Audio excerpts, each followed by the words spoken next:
Olá! Estudantes que fizeram prova do Enem este ano ficaram mais livres para escrever sobre seus posicionamentos após decisão do TRF da primeira região. Universidades públicas podem cobrar mensalidades nos custos de pós-graduação lato sensu. E o sistema que vai otimizar o julgamento de processos administrativos no TRF1. Os julgamentos de maior impacto na jurisprudência da Justiça Federal e do TRF da primeira região estão no inteiro teor. Acompanhe a partir de agora.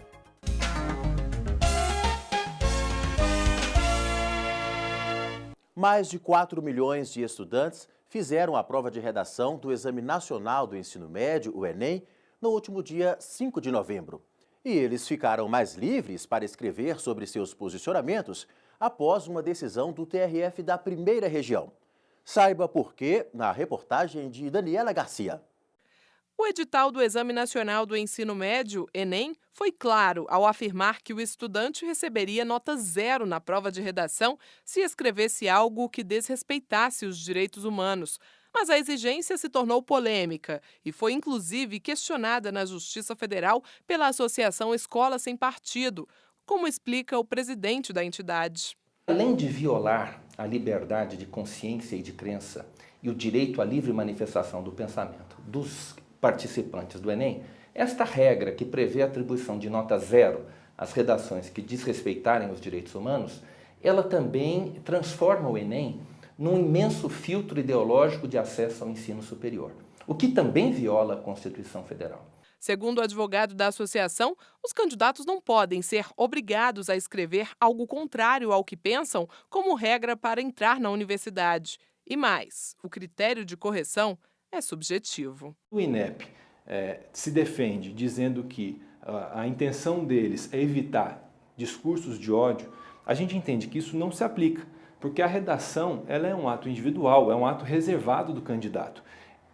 Para ser um discurso de ódio, pressupõe publicidade. E isso só vai acontecer se os funcionários do INEP derem publicidade. Mas, obviamente, a redação não se presta para essa finalidade. O INEP, responsável pela organização do Enem e vinculado ao Ministério da Educação, defendeu no processo a legitimidade do item do edital que atribui nota 0 sem correção do conteúdo à prova de redação considerada desrespeitosa aos direitos humanos. Ao analisar a ação, o relator desembargador federal Carlos Moreira Alves entendeu que essa medida ofende a garantia constitucional de liberdade de manifestação de pensamento e opinião e que não há um referencial objetivo no edital.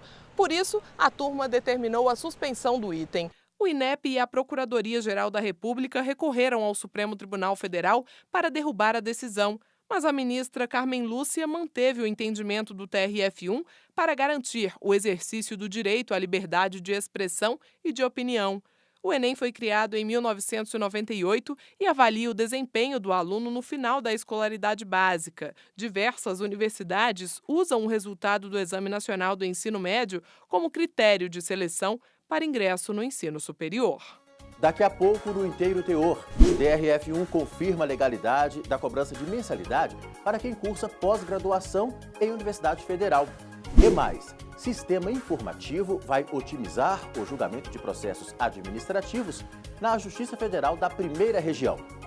O nosso intervalo é rapidinho, a gente não demora. Até já!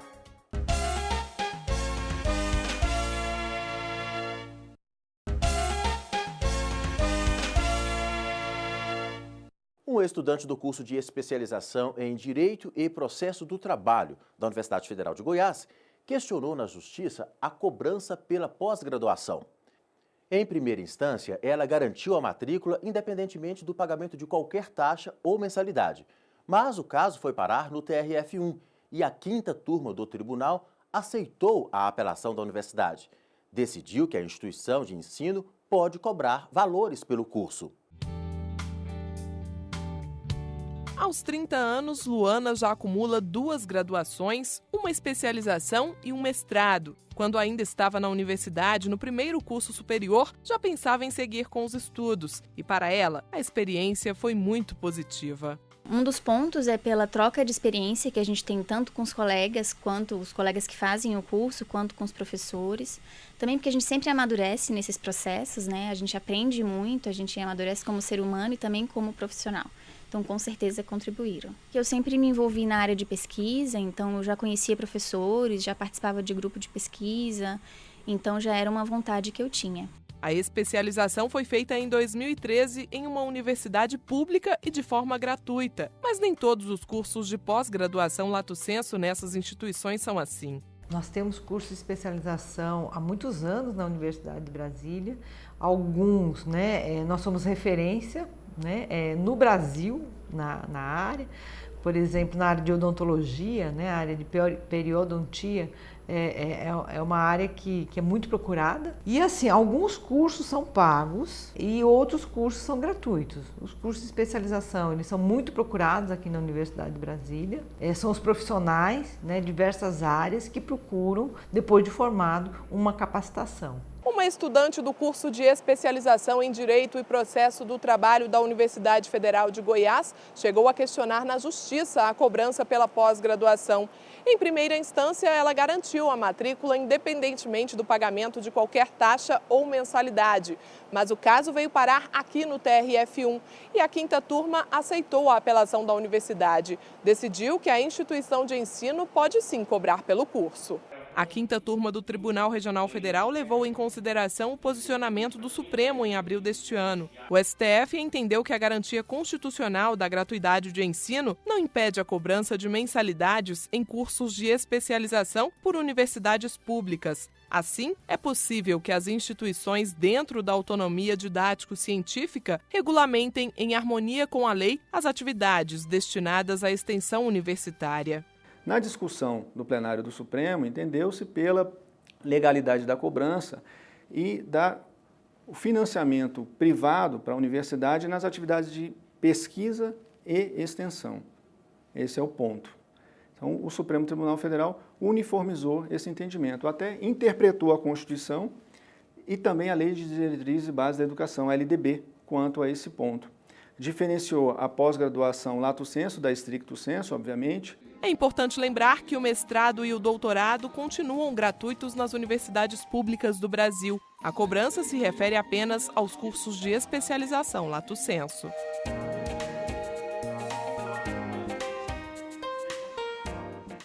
Investir em tecnologia faz parte das medidas necessárias para modernizar a justiça.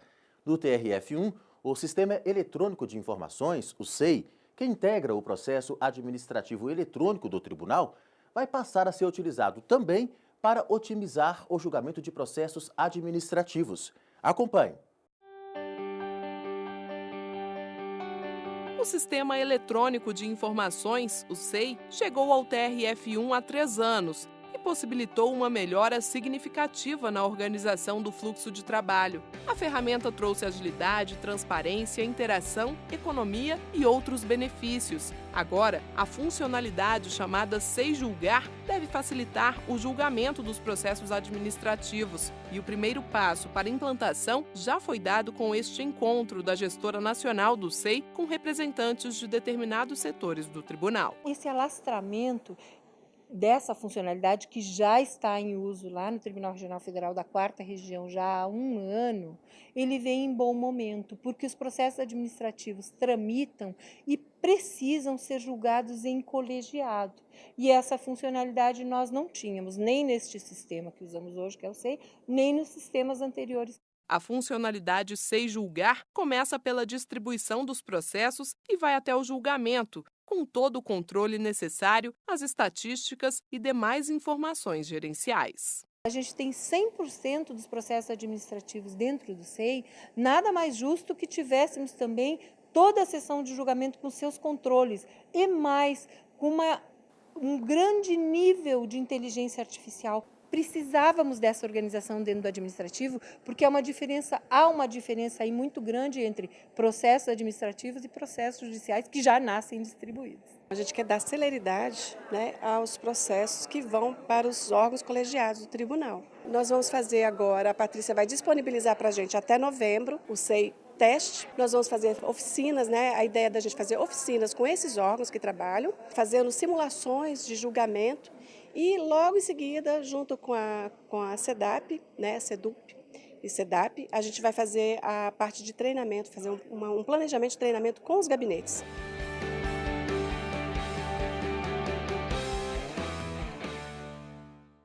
Você pode acompanhar o inteiro teor no nosso canal no YouTube e também no portal do TRF1.